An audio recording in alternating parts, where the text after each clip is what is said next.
더 가야 돼요. 왜 그러냐면 내가 두리모아를 하고 싶은데 두리모아가 딴 회사에 있어. 그러면 안 되면 당황하니까 몇 개 회사를 만들어 가는데 개인 사업자는 상관없습니다. 얼마든지 할 수가 있고요. 그렇지만 브랜드가 같은 브랜드 삼성그룹이 있는데 내가 삼성을 하겠어. 그러면 조금 뭐 일하는 게 내가 삼성보다 더 커질 수도 있고 참 나중에 문제가 생길 수가 있고 회사가 커지면 그 회사에서 컴플레인이 들어오고 손해배상이 나오기 때문에 우리가 피할 수 있는 건 피하는 게 좋은 거죠. 그리고 지금은 옛날에는 5천에서 최대 20억인데 지금은 금액하고 상관없이 법인을 짤 수 있고요. 그리고 법무사에다 의뢰하면은 이렇게 주식 해당 뭐 이런 것들을 다 해주세요. 이거는 그러니까 그리고 개인 사업자는 그렇기 때문에 이거는 그렇게 법무사에다 의뢰를 하시면 되는 거예요. 그렇지만 개인 사업자는 우리가 여러분들이 사업자 등록증을 내기 위해서는 임대계약서가 있어야 되는데 임대계약서가 허가증이 안 나는 곳이 여러 군데가 많아요. 그러니까 임대를 할 때는 허가가 나오는지 무슨 허가?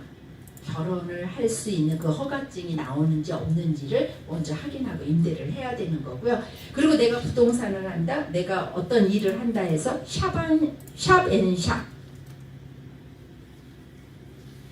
사업을 하는데 결혼상담사 사업증을 다시 하나 내고 싶다 그러면 낼 수 있다라는 겁니다.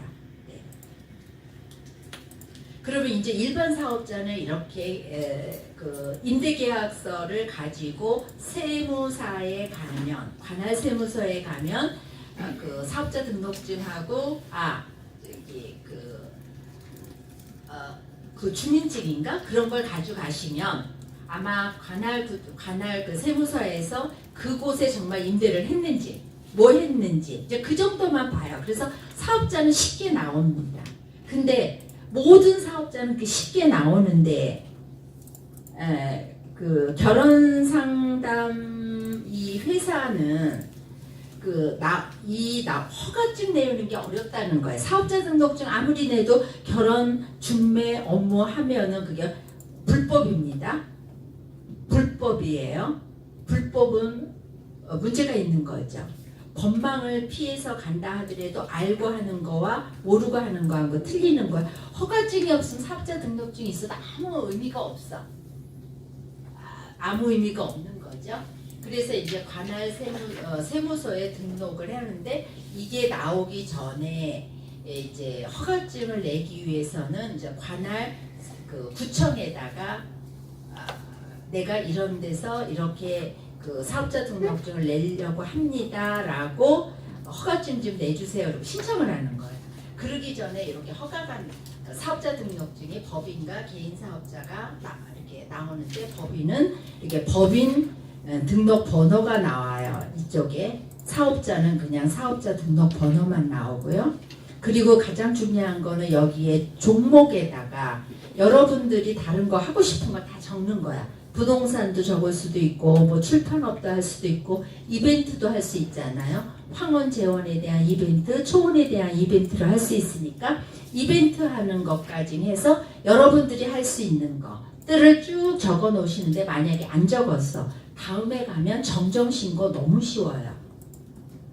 정정신고만 하면 되고 제일 중요한 거는 이사를 하면 이사 여기 소재지를 또 이전 신청하는 것도 다 알잖아요. 너무 그건 쉽습니다.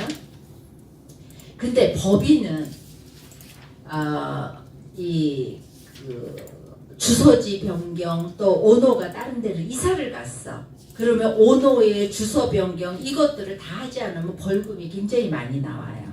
그러니까 이제 그거는 법무사한테 그래서 가능하다면 여러분들은 매출액이 많이 크기 전에는 그냥 개인적으로 하는 게 처음엔 좋다.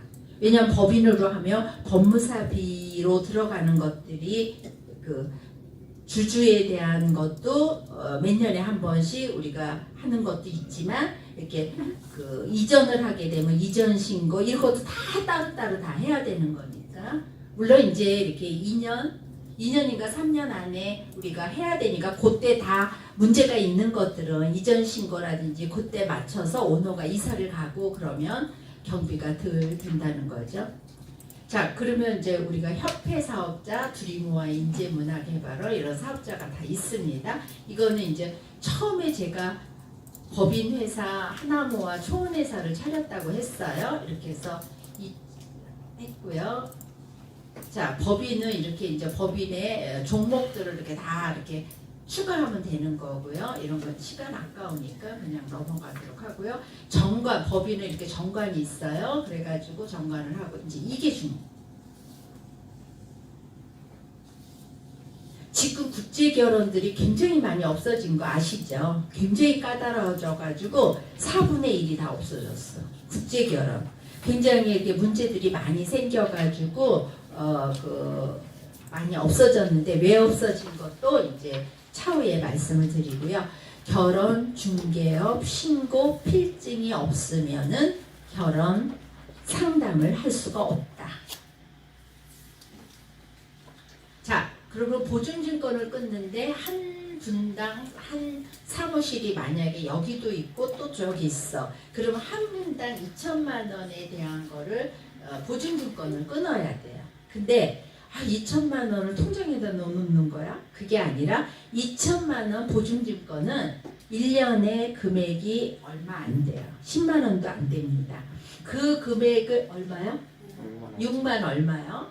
네, 그렇게 금액이 얼마 안 돼요. 그래서 저도 이제 그 법인이 있지만 일부러 여러분들한테 보여드리기 위해서 개인 사업자를 또 낸 거예요.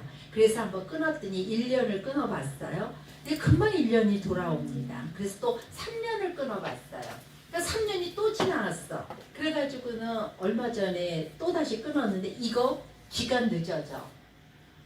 날짜 안 맞아. 그때 일하면 그것도 불법이에요.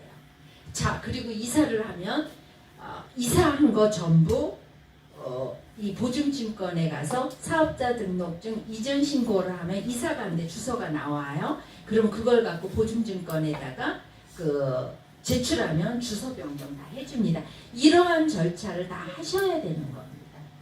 자, 그래서 이렇게 사업자 등록증 사본을 주고 또 만약에 직원이 있다. 만약에 그 박 회장님이 이제 대표를 해가지고 하겠다 그러면 종사자 명부를 다 갖다 주셔야 돼. 아까 여러분들한테 이렇게 드렸잖아요. 거기에 종사자 명부해서 복사해서 쓰시는 거예요. 그래서 관할구청에다 그러면 그분이 상담사로서 그 결혼 상담의 일을 할 수 있는 사람인지 없는지 결석 사유가 있는지 이 체크가 돼서 결석 사유가 있으면 안 돼요. 자, 그렇게 해가지고 여러 가지 이렇게 해서 법인일 경우에 정관 이런 거 다 주고 임대차 계약서랑 해서 이렇게 보증증권에 이거 끊기 전에 관할구청에다 한다고 하면 뭐 이렇게 몇 가지 서류를 줍니다. 그거 갖고 보증증권에 가면 보증증권에서 이제 근데 보증증권에서 나왔다 그래도 허가증을 내려면 우리가 세팅되어 있는 곳에 명함이 간판이 있는지 미팅실이 되어 있는지 미팅실에는 테이블과 이렇게 의자가 되어 있는지 이런 것들을 다 봐요. 그리고 뭘 보냐면 회원을 받으면 이 회원이 함 속에 들어가는 자물쇠 그런 캐비넷이 있는지 이런 것이 없으면 다시 세팅해 주세요. 오고 또 잘못되면 또 오고 아주 근데 그때도 혼자 오지 않고 2명씩 오더라고요. 왜 그런지 모르지만 이런 식으로 해서 그런 절차에 그쪽에서 어떠한 절차 준비해 주세요라고 해요. 근데 그거보다 제일 중요한 건 뭐냐면 사업자 등록증이 붙여져 있는지 또 나는 가입비를 얼마를 받을 것인가 여러분들 아까 드렸잖아. 그 가입비 리스트. 가입비 리스트도 적어놔.